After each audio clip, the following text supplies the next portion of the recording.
श्री पुष्कर सिंह धामी जी, जोरदार तालियों के साथ माननीय मुख्यमंत्री जी का स्वागत।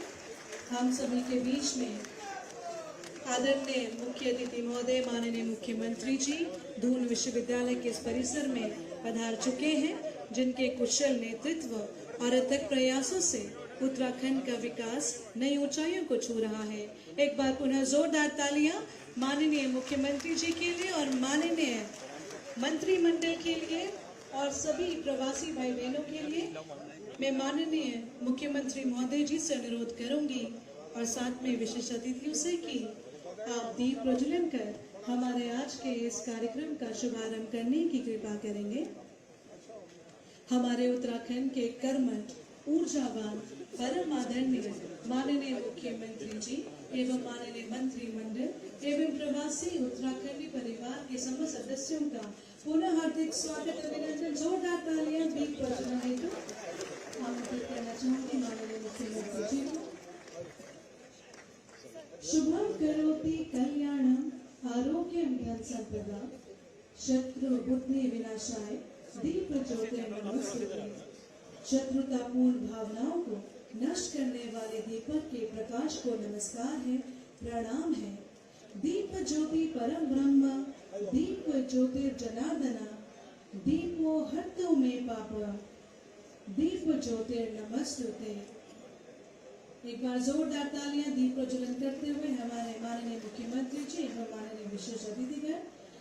हर शुभ कार्य की शुरुआत हम प्रकाश के प्रतीक दीप प्रज्वलन से करते हैं, जो अंधकार से प्रकाश की ओर, अज्ञानता से ज्ञान की ओर जाने का प्रतीक है।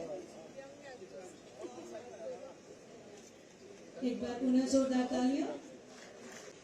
हमारे परम आदरणीय माननीय मुख्यमंत्री श्री पुष्कर सिंह धामी जी, सभी सम्मानित मंत्रीगण, भूतपूर्व मुख्यमंत्री श्री निशंक जी, विनोद चमोली जी, सभी विधायकगण, सम्मानित विधायकगण, सब सम्मानित सांसदगण और सभी प्रवासी भाइयों और बहनों, सभी वरिष्ठ अधिकारीगण जो बहुत दूर दूर से आए हैं, भारत सरकार से और अन्य प्रदेशों से आए हुए वरिष्ठ अधिकारीगण, यहाँ पर उपस्थित सभी उत्तराखंड के अधिकारीगण, उत्तराखंड के भूतपूर्व अधिकारीगण, सभी उत्तराखंडी जो अपने जड़ से जुड़ने के लिए आज यहाँ उपस्थित हुए हैं। माननीय मुख्यमंत्री जी का ये विजन था कि हम लोग अपने जितने भी प्रवासी उत्तराखंडी भाई बहन हैं जो देश के विभिन्न हिस्सों में कार्य कर रहे हैं, लेकिन जिनका भावनात्मक जुड़ाव अपने प्रदेश से है, उन सब का हम लोग एक यहाँ पर समागम कराएं। और आज जब राज्य स्थापना दिवस हम लोगों का आने वाला है, उसी कार्यक्रम की श्रृंखला में ये प्रथम कार्यक्रम सभी उत्तराखंडी भाइयों बहनों के साथ यहाँ पर मनाया जा रहा है। दून विश्वविद्यालय के इस सारस्वत सभागार में आप सबका हार्दिक स्वागत, अभिनंदन। आप सब अवगत, जनवरी में एक दिन इसी प्रकार का विदेशों में रह रहे उत्तराखंडी प्रवासियों के लिए भी आयोजित किया जाएगा। प्रवासी उत्तराखंडी वेबसाइट में आपका व्यक्तिगत कांटेक्ट मिल जाएगा और आपके जितने संगठन हैं, देश के लगभग सभी प्रमुख शहरों में आपके बहुत ही एक्टिव संगठन है, बहुत ही आप लोग डायनामिकली अपना काम कर रहे हैं और उत्तराखंड की संस्कृति को सब जगह बहुत सुंदर।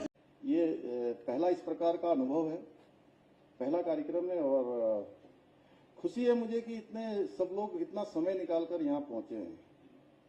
और मैं जानता हूँ कई लोगों को आने में कठिनाई हुई होगी। हम इसको और भी बहुत रंगारंग करना चाहते थे।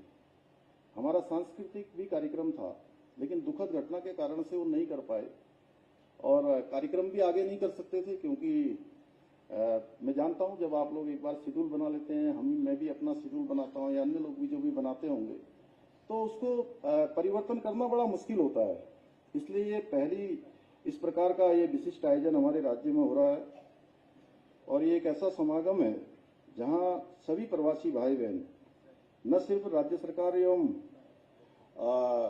हमारे अधिकारियों से अपना संवाद कर पाएंगे, बल्कि विभिन्न राज्यों में जो निवास करने वाले हमारे अन्य उत्तराखंडी प्रवासी भाई हैं, उन सब से भी आपस में एक दूसरे से मिलने का एक अवसर यहाँ पर होगा। और सच बताऊं तो मैं ये जानता हूं, जो लोग दूसरे राज्यों में रहते हैं, आप जब यहाँ आ रहे हैं, इसकी जो वो ठीक है कि आप लोग यहीं पैदा हुए, यहीं बड़े हुए, यहीं से निकलकर आप वहाँ बड़ी जिम्मेदारियों को निभा रहे हैं, लेकिन एक अंदर से जो मजबूती है मैं दावे के साथ कह सकता हूं कि जब आप वापस जाएंगे तो आपके अंदर एक मजबूती अलग प्रकार की दिखाई देगी। एक अंदर का जो व्यक्ति बाहर से कई प्रकार के उसके भाव होते हैं, कई प्रकार का दिखता है, लेकिन अंदर की जो आंतरिक मजबूती है, वो मजबूती जरूर आप यहां से लेकर जाएंगे। तो मुझे लगता है कि हम इस दिशा में जरूर सफल होंगे। और इसमें भी लगभग 250 से अधिक आज प्रवासी प्रतिनिधि हमारे भाग ले रहे हैं। मुझे विश्वास है कि यहां से निकलने वाला संदेश आप सबके माध्यम से जो हजारों लाखों हमारे प्रवासी उत्तराखंडी देश दुनिया में रहते हैं उन तक पहुंचेगा। और हम सभी जानते हैं कि हमारे प्रधानमंत्री जी ने आगामी 2047 में भारत को विकसित राष्ट्र के रूप में विकसित करने का संकल्प लिया है। और भारत को एक विकसित राष्ट्र बनाने की संकल्पना को पूर्ण करने में आज उत्तराखंड भी अपनी एक महत्वपूर्ण भूमिका निभा रहा है। और हमारे प्रधानमंत्री जी ने, अभी आप सब लोगों ने वीडियो में देखा कि 5 नवंबर 2021 को एक उनके मुख से शब्द निकला था, और वो शब्द कोई सामान्य शब्द नहीं थे, वो शिव के धाम में निकले थे, बाबा केदार के धाम में निकले थे कि 21वीं सदी का तीसरा दशक उत्तराखंड का दशक होगा। और उसी ब्रह्म वाक्य का कमाल है, उसी शिव रूपी शब्द का कमाल है कि आज हमारे प्रधानमंत्री जी के मार्गदर्शन में, आदरणीय मोदी जी के उनके सहयोग से, उनके आशीर्वाद से हम शिक्षा, स्वास्थ्य, कनेक्टिविटी, पेयजल सहित सभी क्षेत्रों में उसका इंफ्रास्ट्रक्चर हो या अन्य प्रगति हो, हम तेजी से उसको कर रहे हैं। शहर से लेकर गांव तक आज सड़कों का निर्माण कार्य किया जा रहा है, उसको बनाया जा रहा है। वहीं ऋषिकेश से कर्णप्रयाग रेल लाइन का काम अपने आप में एक भारत का पहला ऐसी रेल है जो लगभग 125 किलोमीटर पूरे पहाड़ों के बीच से होकर जाएगी। लगभग काफी काम हो गया उसका, वो काम तेजी से चल रहा है। टनकपुर बागेश्वर रेल लाइन का भी काम जो है आगे बढ़ रहा है। आज अगर आप लोग, बहुत सारे लोग यहाँ देहरादून आए होंगे, तो आप लोग देहरादून हवाई अड्डे पर उतरे होंगे, और आप कुछ सालों पहले आए होंगे और आज आए होंगे, तो आपको अंतर महसूस हुआ होगा। और मैं नाम नहीं लेता हूं, एक बड़े हमारे नेता हैं किसी बड़े प्रांत के, जब वो यहाँ आए तो मुझे कह रहे थे कि आपको बहुत बधाई कि हमारे इतने बड़े राज्य में ऐसा एयरपोर्ट नहीं है जैसा एयरपोर्ट आपका यहाँ देहरादून का बन गया है। और ये अभी प्रगति जारी है, अभी रुका नहीं काम। हम इसको अंतर्राष्ट्रीय स्तर का बना रहे हैं, अंतर्राष्ट्रीय उड़ानों को यहाँ से शुरू हो उसके लिए हम काम कर रहे हैं। पंतनगर का एयरपोर्ट भी हमने, उसकी भी जो है सारी औपचारिकताएं पूर्ण कर ली है। 850 एकड़ जमीन हमने भारत सरकार के जो हमारा नागरिक उड्डयन मंत्रालय है उसको हस्तांतरित करने की सारी प्रक्रिया कर दी है। आने वाले समय में वो भी ग्रीनफील्ड एयरपोर्ट हमारा बन जाएगा। अभी आज ही हम 3 सेवाएं एक साथ शुरू कर रहे हैं। आज हेली सेवा देहरादून से गौचर, देहरादून से जोशियाड़ा और दिल्ली से पिथौरागढ़ हवाई जहाज सेवा आज शुरू हो रही है।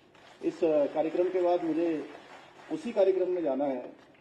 इससे पहले भी हम अनेक स्थानों के लिए हेली सेवा हम प्रारंभ कर चुके हैं।